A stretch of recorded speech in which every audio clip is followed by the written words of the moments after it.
నమస్తే సార్, మీ పేరు? నా పేరు నరసింహరావు అండి. మషరాబాద్ కాన్స్టిట్యున్సీకి వచ్చి. సార్, రేవంత్ రెడ్డి గారి పరిపాలన ఎలా ఉంది? అలాగే సార్ చెప్పిన సంక్షేమ పథకాలన్నీ అందుతున్నాయా అంటే ఏం చెప్తారు? చాలా చక్కగా ఉంది మేడం. ఏదైతే మాట ఇచ్చిండో మడమ తిప్పకుండా అమలు చేస్తున్న వ్యక్తి ఎవరు ఉన్నారంటే అది ఓన్లీ ఒక రేవంత్ రెడ్డి గారు మాత్రమే.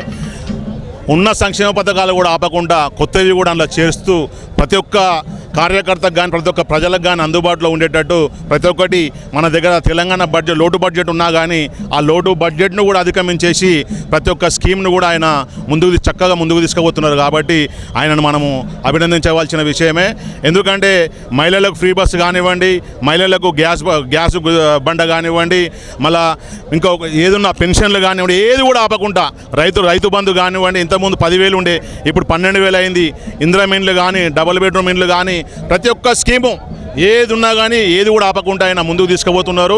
ఆయనకు మరి ఇంత పెద్ద ఎత్తున ఈరోజు క్రియాశీల కార్యకర్తల మీటింగ్కు ఇంత వస్తున్నారంటే మరి ఆయన అభిమానంతో మల్లికార్జున్ ఖర్గే గారు బూత్ స్థాయి నాయకులను కలవడానికి వస్తున్నారు. కాబట్టి వారి సందేశం వినాలని చెప్పేసి అలా ప్రతి వాడలకెంచెలు ఊర్లకెంచెలు కూడా బూత్ స్థాయికెంచెల నాయకులు ఇక్కడ విచ్చేసి మళ్ళీ సభను విజయవంతం చేయడానికి ఇక్కడ వచ్చారు. మరి వారందరికీ కూడా మేమందరం అభినందనలు తెలియజేస్తున్నాం.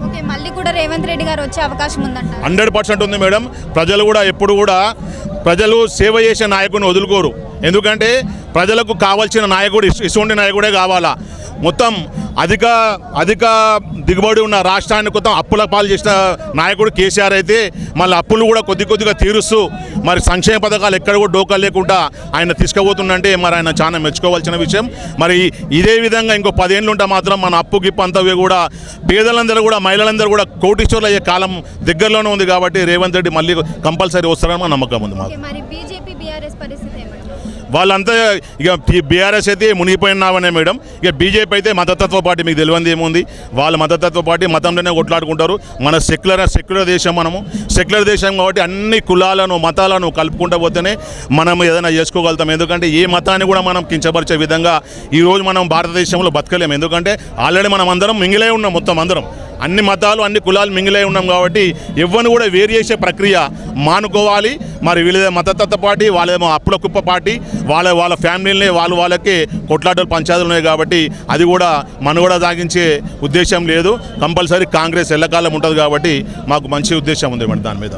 Subscribe us and press the bell icon for more interesting updates.